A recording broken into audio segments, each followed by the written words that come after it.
okay with everyone, I'm going to turn off my camera. Probably quite welcome, actually. It's just I think my internet might be playing up a little bit. So today's topic, we're looking at NEC 3 and 4, and it's an overview. So as Jen has said, this is the start of our kind of season of seminars and webinars. So if you haven't booked on all of them, take a look at them. So what I'm going to be doing today is looking high level at what the NEC 3 and 4 look like, but also sort of signposting you to where we'll be looking at issues in more detail throughout the rest of the programme. So if we can just move on, Jen, please. I think possibly, yeah, that's a little bit about me. Yeah, lovely. So just a little bit of background to NEC so we know where we're coming from. So it's relatively new contract introduced in 1993. Compare that to JCT, which was first brought out in the 1930s. So, that's why relatively NEC is quite young. As with JCT and all the standard forms of contracts, every now and again they do some updates. So we've had NEC 2 in 1995. I'd be really surprised if anybody was working on an NEC 2 contract. Then we had NEC 3 introduced in 2005, but then amended 2010, 2013. If you are sorting out accounts at the end of works, there's a good chance that you'll be working on an NEC 3 contract. And most recently, we've had NEC 4, which was brought out in 2017, but then there was an update in 2020.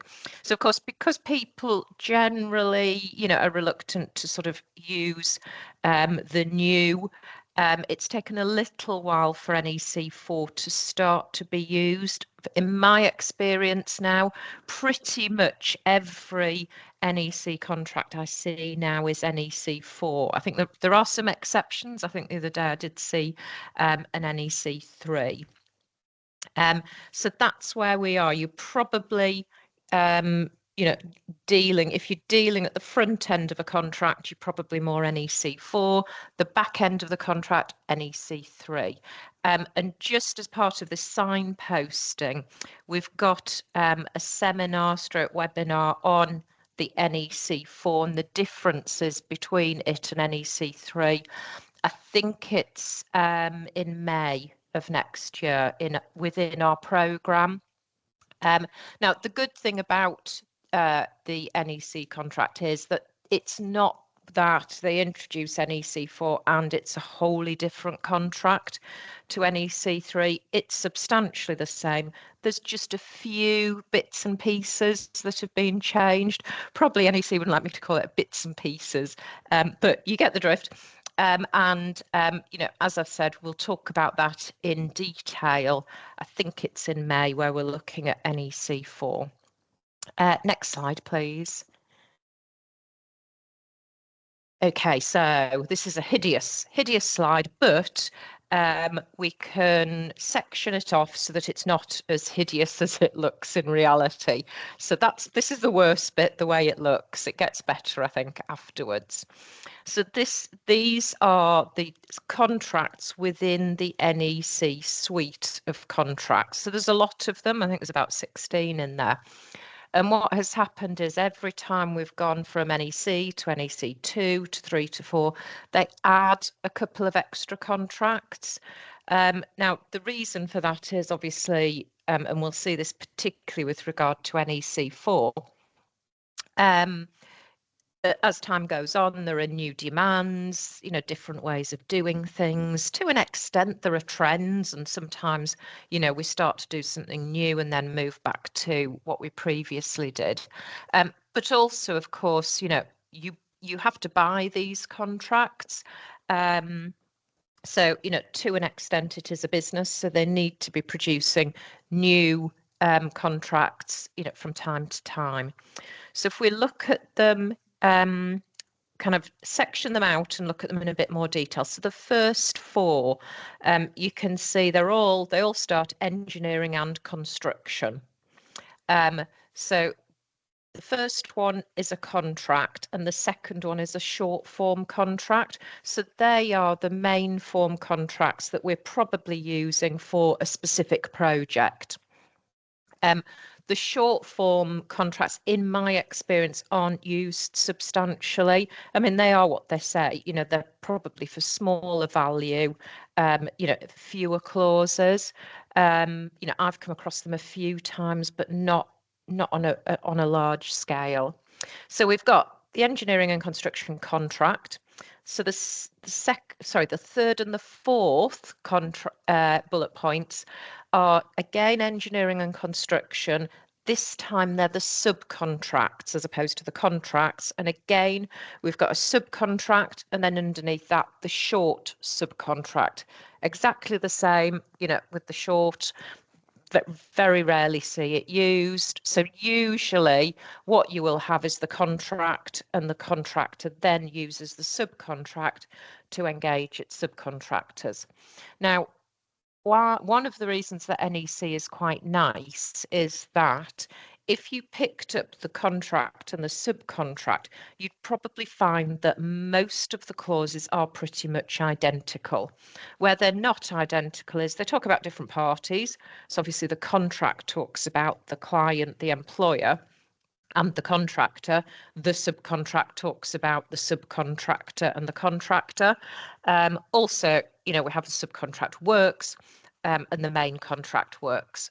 So there are small changes, but in terms of risks and liabilities, they're not substantially different. And the clauses, numbered the same, follow the same ethos, etc. So in that respect, it's quite an efficient contract. Obviously, the other difference is that for the subcontract, some of the timescales are different than with the contract.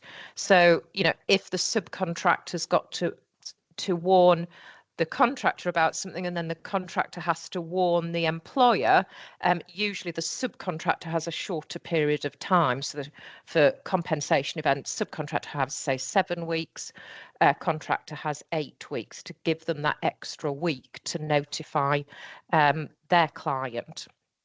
So they're the first 4. The second 4, again, we've got term service in both of the first 2 there. One's the contract, one's the short form. So you'll get the drift here. We've got a short form and, the contract itself. So the term service is for a period of time, whereas the ones above, the first 4 we looked at was for a specific project.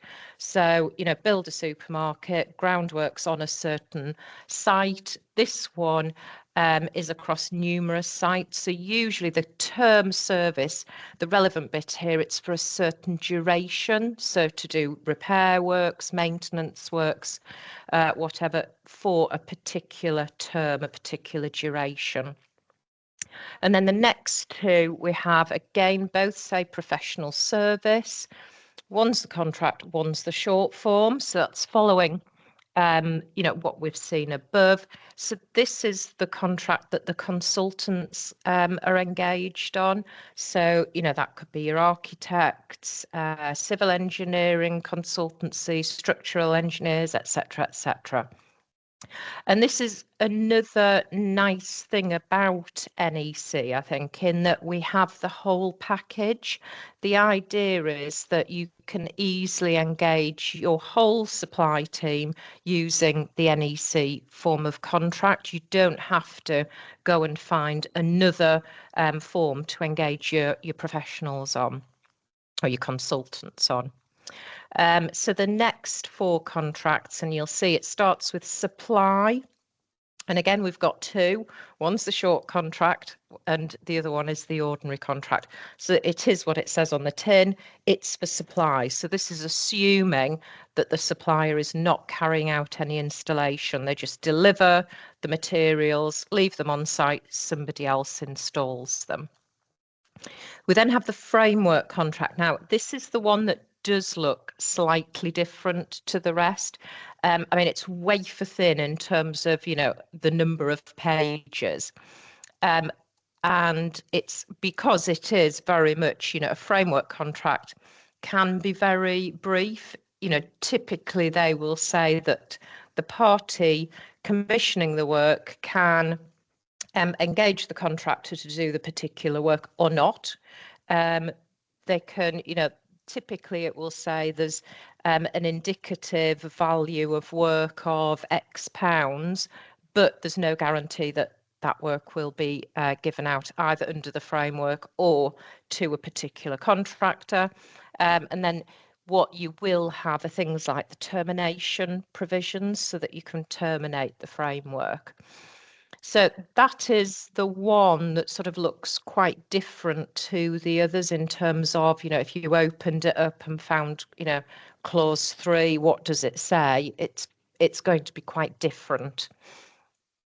We then have dispute resolution contract. Now you can probably ignore that because that's all about the adjudicator's contract. So what the rules of, not the rules of adjudication, but what the adjudicator can and can't do in an adjudication. So it only becomes relevant when you actually started the adjudication. So then we have the last two. So these two were introduced in 2017 with NEC 4. So these are the most recent contracts. So the first one is design, build and operate. So, it's your typical design and build. We understand what that means, but it also includes an element of operation for, a certain duration. And we also have the alliance contract. So the way that I tend to describe this, so it was sort of mooted as a way to procure construction works kind of around just before the global recession in kind of 2008, 9, 10. And not with NEC, but with other contract providers. And my perception is that what happened was we had the global recession. Construction was pretty slow outside of London. So, these innovative contracting methods sort of had to take a back seat.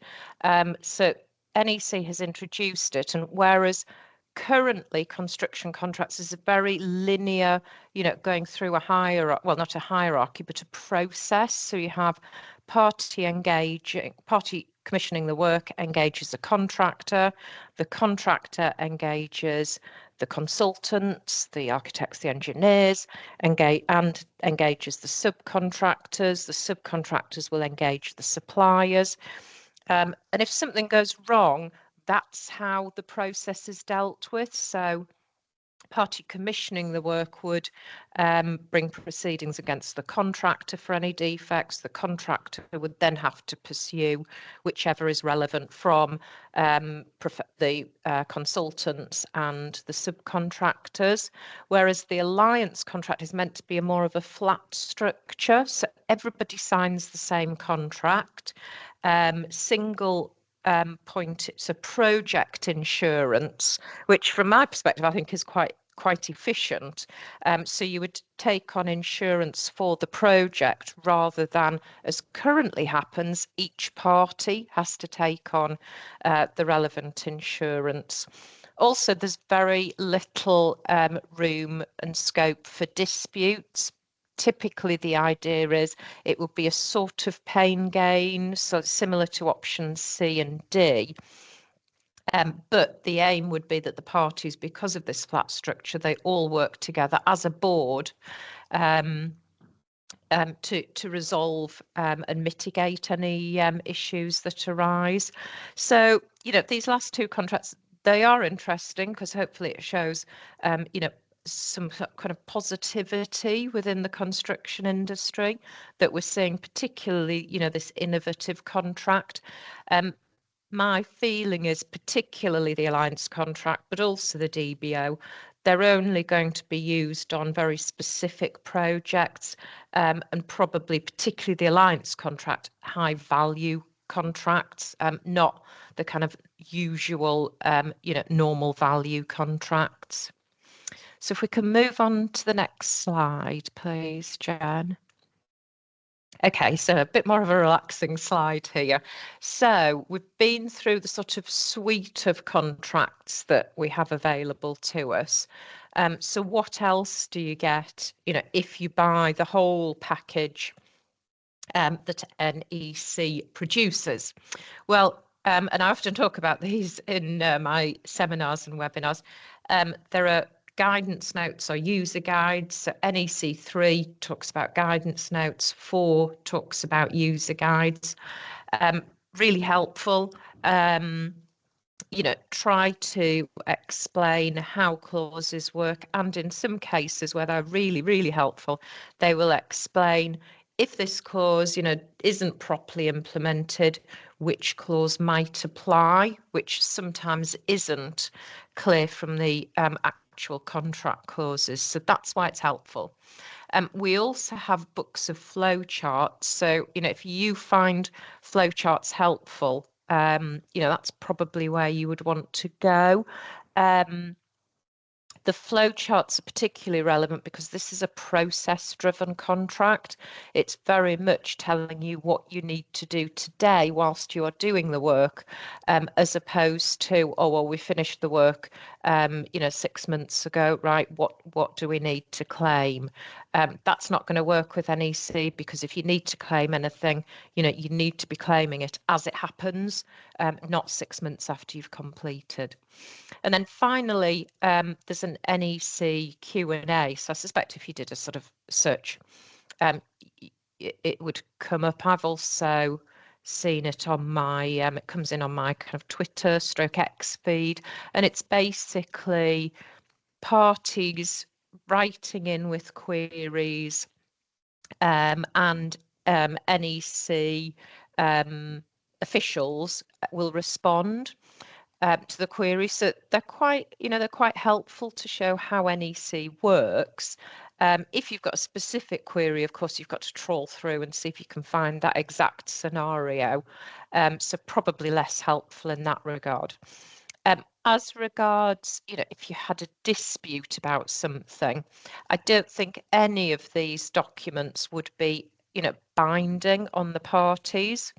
I think the first two would be persuasive to an adjudicator or a court. I don't think they would want to go against them, that's for sure. I think probably the last one would be less binding. They might be interested to note it, but I think at the end of the day, a judge and adjudicator would take the view, if there's something to be decided as regards how the contract works, it's for them as the adjudicator, the judge, the arbiter of the dispute, to make the decision. Next slide, please. So we're sort of getting into a little bit more detail. So I'm looking at the ECC, so that's the engineering and construction contracts. If you remember, that was the first contract in that hideous slide that we had. But of course, remember that most of the contracts that we looked at follow a really similar pattern to this. So the first thing we've got are core clauses.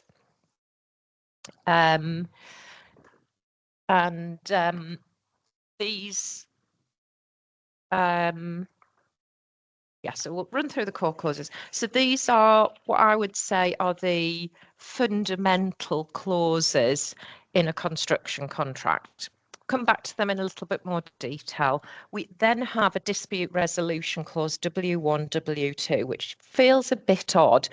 The reason for this, well, first of all, NEC likes the alphabet. So we've got W's, you'll see below, we've got X, Y, Z, and we've got other letters as well later on.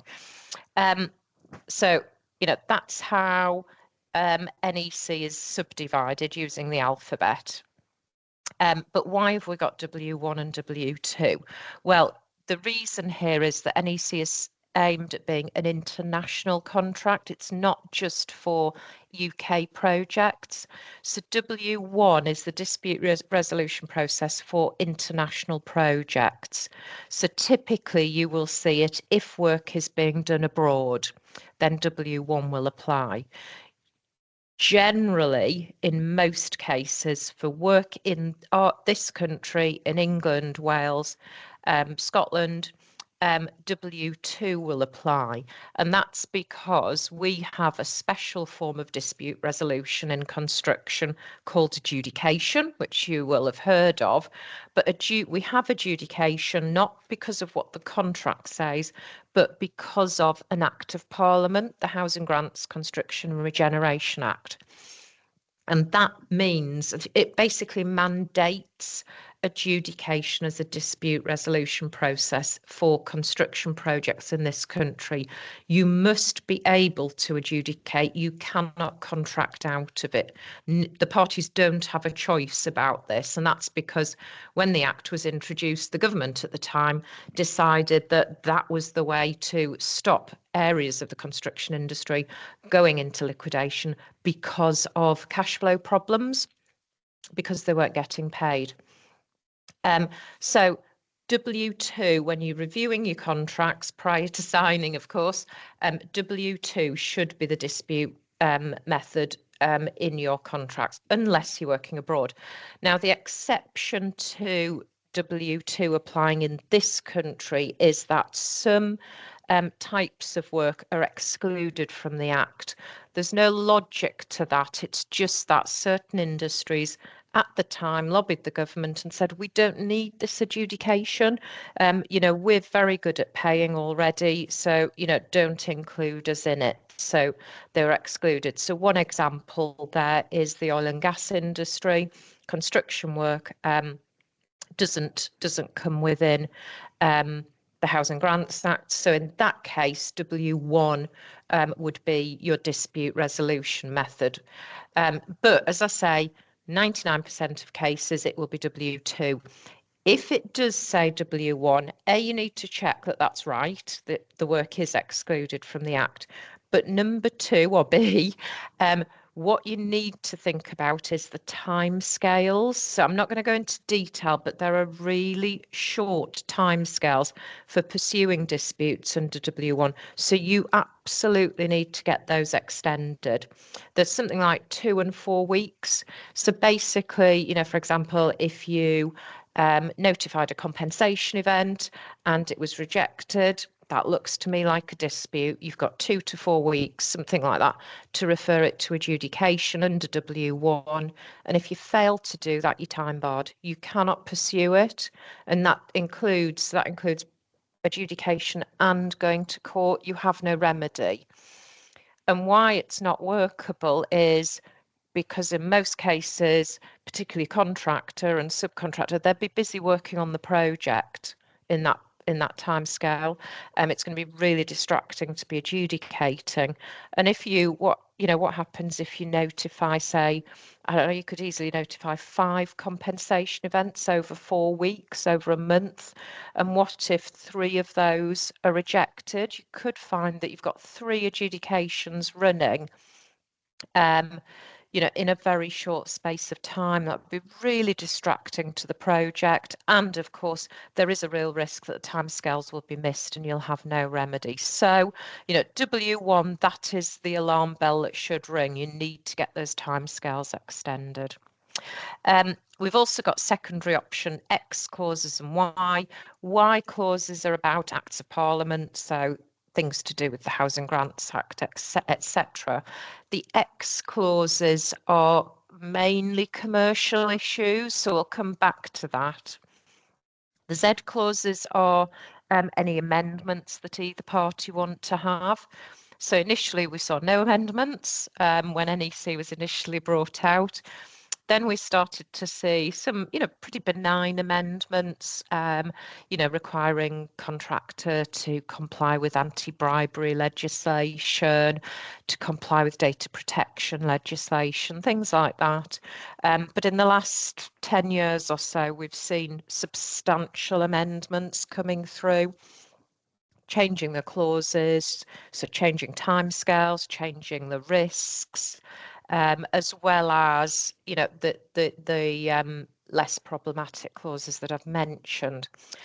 So it is becoming more difficult because, of course, NEC determined the contract with the aim of balancing the risk fairly. And what you find with the Z clauses, as contractors, I'm sure, you know, it's very rare that you prepare the Z clauses in your contracts. Typically, it's the paying party preparing them, and usually that is shifting the risk or shifting risks that lay with the paying party to the contractor, and reducing timescales for actions to be taken by the contractor. We also have a schedule of cost components. Now, this is about sums that can be paid and how we quantify them, and basically it's on a sort of base cost basis. We'll look at that in more detail. I think it's in March. So February we look at the compensation events generally. March we look at schedule of cost components and how it applies to both compensation events and, you know, in wider circumstances across the contract. And then finally, we have what's called the contract data part 1 and part 2. Every construction contract standard form has a section which the parties have to complete, and for part 1 is completed by the paying party. So in a contract, it's the employer, the client, and part 2 by the contractor. So again, when you're preparing the contract, as contractors and subcontractors, you need to review what has been put in part 1 to make sure you're happy with it, because it does contain some commercial information, and you need to fill in part 2 because the vast majority of part 2 consists of pound signs and percentages. And pound signs obviously mean money and percentages mean money as well. So they do need to be completed fully. So if we just go back to those core clauses and the option X clauses. So if we look at the X clauses first, no, actually, we'll look at the core clauses, basically high level. What work is the contractor going to do? What are their responsibilities? What timescales are they going to do it in? So these are just these are contract clauses. Of course, the detail, you know, the timescales, you know, they need to go into the contract data part 1 and 2, but the obligations are in these core clauses. Payment provisions, obviously really important. Insurance and termination. So they're the sort of the core clauses. The X clauses, so these are optional. So again, when you're reviewing your contract before you sign it, you need to check which ones apply, which ones don't, and check that, you know, there aren't any missing or clauses that you know didn't expect to be in there. And they sort of fall into probably 3 categories. So the first one is basically inflation, so increases paid to the contractor if inflation hits the project once the project has started. So, you know, for a lot of years, you know, it wasn't, nobody even looked at that clause. Of course, now, for obvious reasons, it's become quite relevant. And then X2 is changes in the law. So again, that's an optional clause. And again, it's once contractor starts, if there's a change in the law, it's a compensation event. So the contractor gets extra time and extra money. So they're the sort of, that's one form. So kind of risk to the contractor. Does it get paid for certain situations or doesn't it? There's another tranche, which are things like what I would refer to as security for the paying party. So it includes what we call in JCT liquidated damages, but it's delay damages in NEC. So do delay damages apply? If they do, the amount will be stated in contract data part 1. So you need to have that X clause. So it's X7. X7 applies, and then the contract data part 1 stating how much the damages are per day or per week. If that's not used, then the contractor is liable for general damages for delay. It doesn't mean that the contractor's not liable. So, you know, that's a bit of a double-edged sword as to whether that's good or bad for contractors. The others are, as I say, security for the paying party. So performance bond, is it required? That's an X clause. Parent company guarantee, ditto. What else? Yeah, performance bond, parent company. Oh, and collateral warranties. So all of that sort of extra security for the paying party. Now we're going to be, so if you're not aware of how they work, or if they sound like phrases that you don't understand, next month, so in October, we're looking at collateral warranties and other security for the employer, for the paying party. So we're going to look at all of those, what they look like in terms of a document, what they actually do. So that'll be covered next month. And then finally, in these X clauses, we've got a couple of clauses that are really important for contractors and subcontractors. So the second one really is X18. That's limiting your liability. So you should always, of course, for obvious reasons, be looking to get that included, and obviously read what it says. And again, it works in conjunction with the contract data part 1, because the X clause contains the words. The part 1 contains the figures, so any cap on liability, in terms of amount, in terms of timescales, etc. And then the other one is X15. So X15 is relevant if your works are to carry out any element of design. So it applies even if you are then going to subcontract all of that design to a consultant or to a subcontractor. You still must have this clause included, because if you don't and the design isn't done properly, the paying party will come direct against you, and you then have to go against the consultant, the subcontractor, whoever carried out the design. And if you haven't got this included, you will be held to a higher standard of design than likely your subcontractor or your consultant will. So X15 is all about saying that if the contractor is designing, so it's, as I say, I must stress, it applies if you're not designing, but actually you are designing. It's okay, I'm still talking about the X clauses. So the third bullet point down here. So sorry, that's just, we just had a query come through. So if you have any design responsibility in your contract, even if you're subcontracting it, you must get this clause in, because it provides that your design standard is the normal design standard, which is reasonable skill and care. Without that clause, there is a real risk it may be argued that you have a higher design standard. So all contracts, if you do have design, will also require contractor to have professional indemnity insurance, because design risk is insured. And just so that you understand, your insurance will not cover, it'll cover X15, reasonable skill and care. It won't cover anything higher than that. So, that's why it's in. So you might think, well, why is that an optional clause? Well, it's an optional clause because NEC set out as an engineering contract. It didn't set out to be a design and build. So the optional clauses are, to an extent, to help you make it a design and build contract if that's what you need. So that's the ethos if you get any pushback. Next slide, please.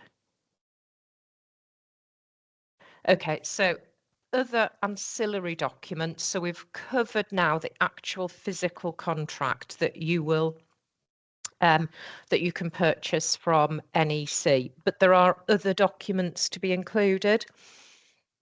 Ironically, in my view, the most important document, which is the first one, which is the works information, or for NEC4 and the professional services contract, what's called the scope. So basically the scope of work, what is being built to what, to what specification, etc., etc. So really important document, needs to be reviewed really carefully when you're pricing the works and reviewing the contract. Also, you will have site information. Sometimes it's included within the works information. And the reason for this is that NEC states that contractors, subcontractors are entitled to a compensation event for ground conditions, for site conditions in certain circumstances.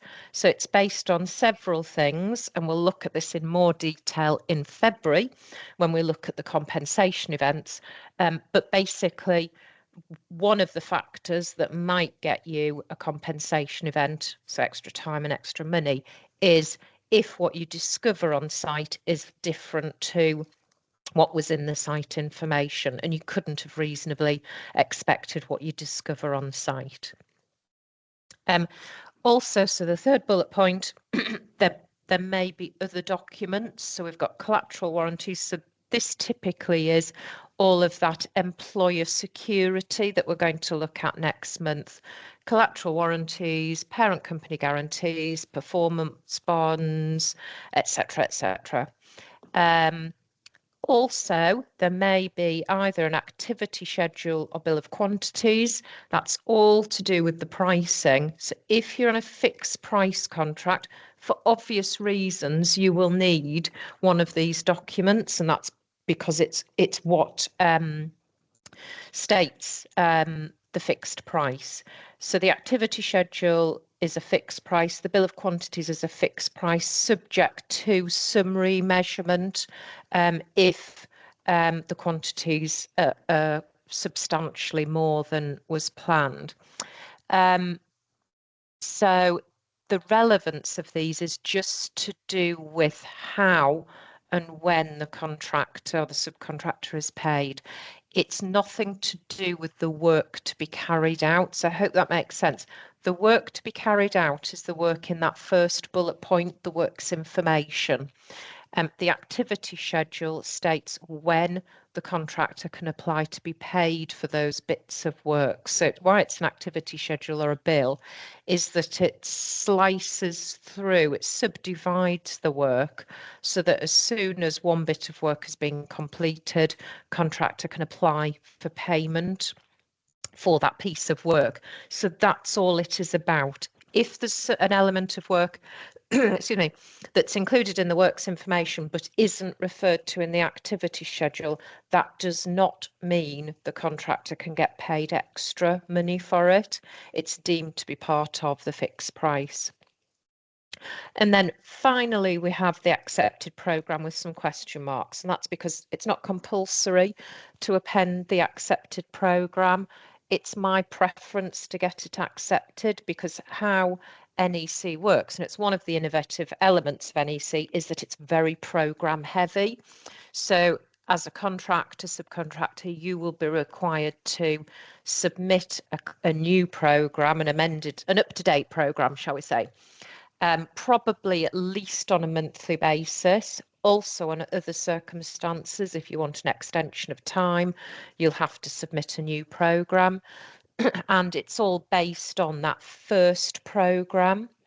So you either get that programme accepted, so accepted in inverted commas, at the time you enter into the contract and you get it sewn into the contract, or the alternative is that once you start work, you submit your programme to the project manager working for your client, the employer, to get it accepted. And I've seen projects where they go through the whole of the works and they never once have an accepted programme, which is like why I like to get the programme sewn into the contract so you don't have that problem. Next slide, please. Okay, so this is the pricing mechanism. So you see we've got more of the alphabet, and you will see that we've got reference to the activity schedule and bill of quantities, which we've already seen. And also in the far right, we've got PSC, which we've already seen. That's the professional services contract. So the contract for consultants. So the middle column, actually, that's probably not that clear, refers to the pricing mechanisms for the engineering and construction contract and the engineering and construction subcontract. So if we start at the bottom, F is the management contract, not used very frequently at all, but basically, contractor then manages the other parties but isn't responsible for them, which is why it's not used particularly. Options A to E, if we look at E, it's a cost reimbursable. So it's basically you do whatever work you're requested to do and you get paid for it. Now, you don't just get paid whatever you asked for. There are various checks and balances, and we will be looking at that in some detail when we look at the schedule of cost components, if you remember that few slides back. When we look at that in, I think it's March, when we look at the schedule of cost components. Option A relates to the activity schedule. That's a fixed price contract. So the price is all set out in the activity schedule. The only way of getting additional money is through a claim, so a compensation event, which is the equivalent in JCT to variation, extension of time, and the cost of any the cost of the extra time. Option B is the same, fixed price, but with the opportunity for a little alteration on the price if the quantities change. Option C and D are sort of midway between A and B, your fixed price, and option E, the cost reimbursable. So it's a sort of pain gain sharing where you have a target price. If the price for the works comes in below the target, there's some money to be shared between the parties.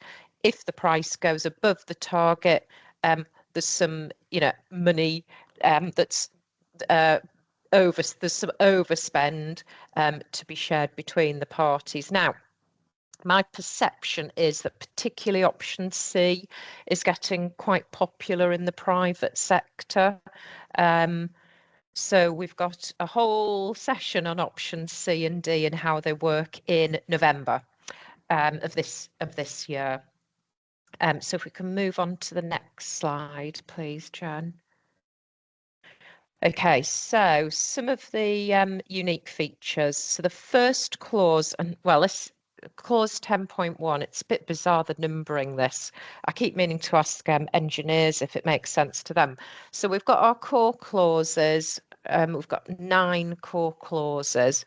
Number 1 is the first core clause, but the first clause within section 1 is 10.1. I don't really understand it, but that's how it works. It sounds odd when you explain it, but actually when you're looking at the contract, it doesn't really cause any problems. But the point that I wanted to make is that the first clause in the contract, 10.1, is that the parties will act as regards each other in the spirit of mutual trust and cooperation. And that was and still is, the flagship clause of NEC. The parties are supposed to work together. Now, in reality, the case law basically says what it means is that you shouldn't behave dishonestly towards each other in a contract. It also applies to the project manager as well. Also, if you read, any of the clauses in NEC, you'll find it's in present tense and short sentences. So unlike, other contracts which tend to be in very much more legal speak.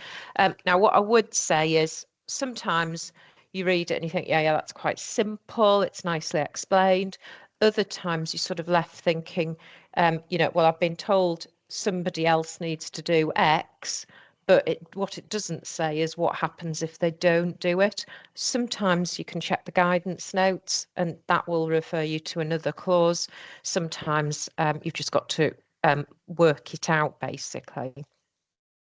And then finally, it says here it's a managing contract, and I'm still not happy with that term. I change it every time I do this seminar. Basically, what I mean is that it consists substantially of a lot of processes that you've got to follow whilst you're doing the works. This is why, you can't just kind of put it in the drawer and forget about it. You must operate the contract, and there are penalties if you don't do that. So, for example, when we look at, so in January, we're doing a comparison between NEC and JCT. So we'll look at some of the penalties there. And then February, we're looking at compensation events. So we'll look at the two big penalties, one that works against contractors, one that works against the client, the paying party.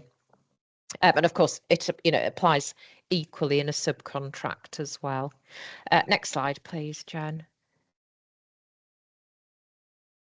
Okay, so NEC4, which we haven't really, so everything that I've said so far applies to NEC3 and 4. There's a couple of quite collaborative measures about cost savings in NEC4. So the seminar in May deals with NEC4 and the differences as between it and NEC3. The next point is the design point, which we've already covered. There's a little tip here, so the little bit in brackets at the end. If you have a contract, so remember, this is where your contractor or subcontractor, you are responsible for design, even if you are subcontracting all of that design to somebody else, you need to have that X15 reasonable skill and care clause in. If there's any pushback from the employer, or if you're on a subcontract, the contractor, then you can refer to the PSC, Professional Services Contract, at Core Clause 21.2, which contains reasonable skill and care. It's a core clause. And to me, what that says is that the NEC message is that if you are designing, it is fundamental, it is a core clause that the design liability should be reasonable skill and care. And it's exactly the same point with that DBO, the design, build and operate contract. It's a core clause that reasonable skill and care goes in, which supports that position that I said earlier, that it's optional for the engineering and construction contract and some of the other NEC contracts, because if you're not carrying out any design, you don't need it for obvious reasons.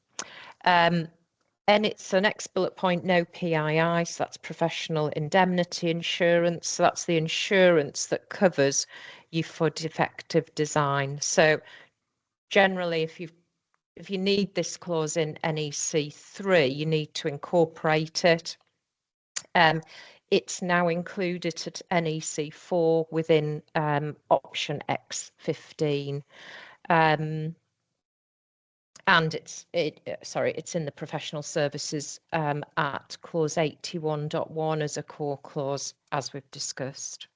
Limitation of liability at X18, we've already talked about that.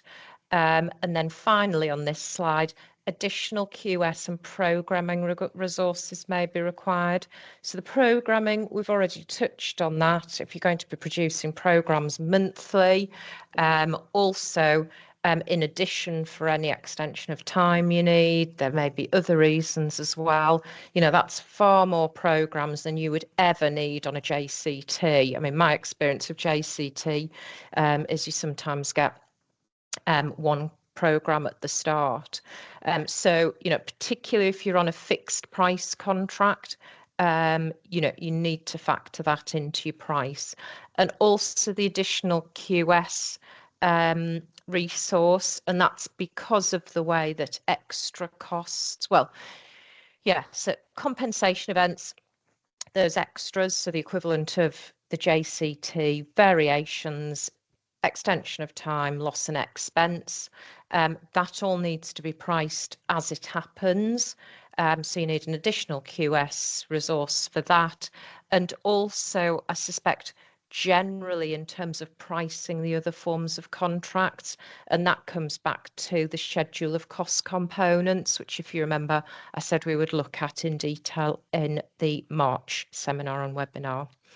Next slide, please, Jen. I think we've got a couple more slides, but we'll get through. So programme is critical, we know that.